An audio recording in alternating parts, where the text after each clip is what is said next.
Hello friends, welcome to math classes. आज हम इस वीडियो में डिस्कस करेंगे अध्याय 7 त्रिभुज के बारे में। सबसे पहले इसके कुछ सामान्य परिचय हम देख लेंगे। बेसिक इन्फॉर्मेशन जो है इसके बारे में जानेंगे आज त्रिभुज के बारे में, और उसके बाद फिर एक्सरसाइज पे आएंगे। तो इसमें इस चैप्टर में आपको पहले तो 9th में आपको यहाँ पर बताया गया है त्रिभुज की सर्वांग समता के बारे में, और इस चैप्टर में आपको सर्वांग समता के अलावा समरूपता के बारे में बताया जाएगा। त्रिभुजों की समरूपता के नियम के बारे में यहाँ पर इसके बारे में बताया गया है इस चैप्टर में। तो आइए इसका डिस्कस करते हैं। सबसे पहले तो हम यहाँ पर कुछ इन्फॉर्मेशन देख लेते हैं कि त्रिभुज के बारे में, समरूप और सर्वांगसम त्रिभुज होते कैसे हैं। तो यहाँ पर पहली इन्फॉर्मेशन या पहला कह सकते हैं डेफिनेशन क्या होगा वो देख लेते हैं। समरूप त्रिभुज, समरूप त्रिभुज किसे कहते हैं? समरूप त्रिभुज किसे कहते हैं? इसमें हम लिखेंगे दो त्रिभुज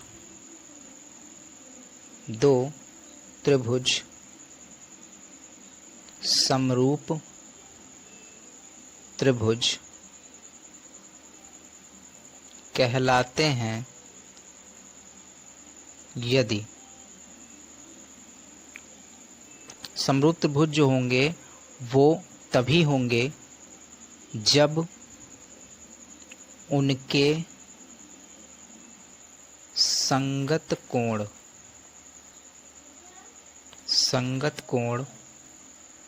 समान हो तथा उनकी संगत भुजाएं समानुपाती हों।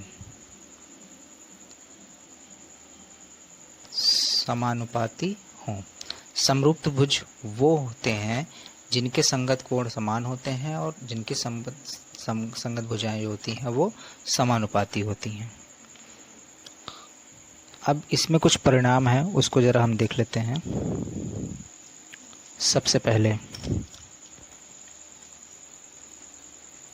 दो आकृतियाँ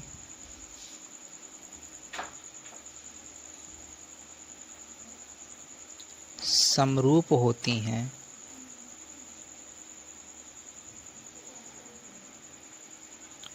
हैं यदि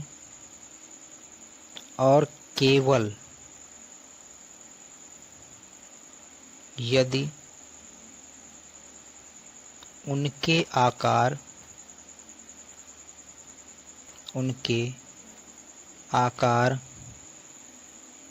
समान हो।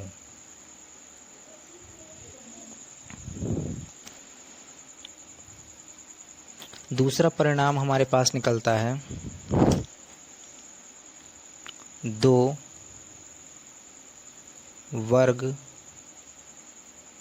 सदैव समरूप होते हैं। तीसरा परिणाम दो समबाहु त्रिभुज सदैव समरूप होते हैं।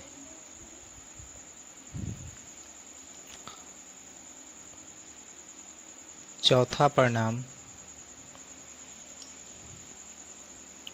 भी हम ये लिख सकते हैं, दो वृत्त जो होंगे वो भी आपस में क्या होंगे? समरूप होंगे। दो वृत्त सदैव समरूप होते हैं।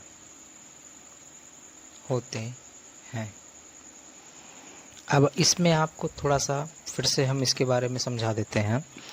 समरूप त्रिभुज क्या होते हैं? समरूप त्रिभुज वो होते हैं जो त्रिभुज समरूप होंगे, उनके संगत कोण आपस में बराबर होंगे और संगत भुजाएं समानुपाती होंगी।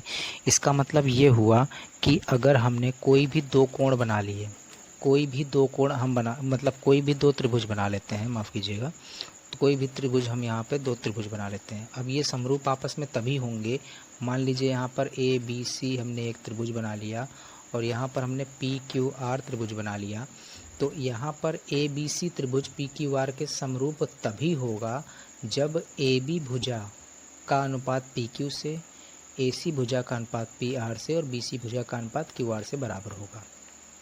या तो ये कह सकते हैं कोण ए कोण पी के, कोण बी कोण क्यू के और कोण सी जो है वो कोण आर के इक्वल होनी चाहिए। यहाँ पर यही तो बोला है कि उनके संगत कोण आपस में समान हो और उनकी संगत भुजाएं आपस में क्या होनी चाहिए? समानुपाती होनी चाहिए। तो यहाँ पर आप इस तरीके से लिख सकते हो। और दो आकृतियाँ समरूप होती हैं यदि और केवल यदि उनके आकार समान होंगे। अगर उनके आकार जो हैं वो क्या हो? एक प्रकार से समान हो। देखिए ध्यान से, यहाँ पर इन दोनों का आकार लगभग बराबर लग रहा है, तो वो क्या होंगे? समरूप होंगे।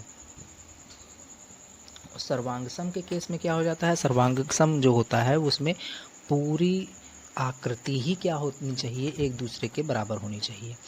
इसका मतलब है कि अगर हम इस आकृति को उठा करके इस पे रख दें या इस आकृति को उठा करके इस पर रख दें, वो पूरी तरीके से उसको ढक ले, तो वो होती है सर्वांग समता। लेकिन समरूपता में क्या होना चाहिए? आकार बराबर होने चाहिए, आमाप ज़रूरी नहीं है कि बराबर हो।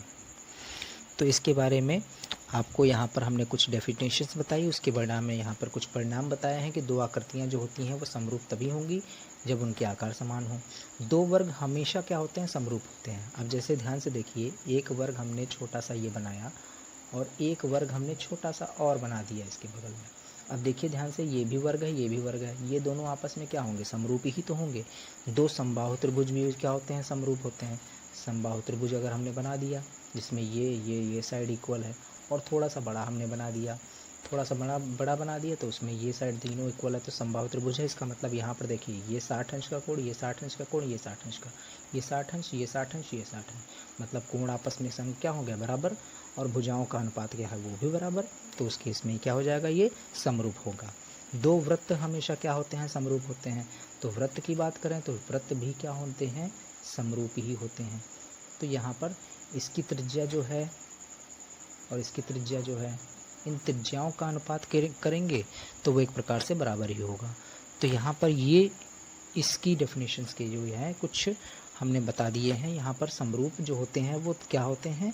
समरूपता क्या होती है? समरूपता के बदले में यहाँ पर क्या बोला हमने कि समरूपता के कुछ परिणाम क्या होंगे, वो यहाँ पर हमने बता दिया।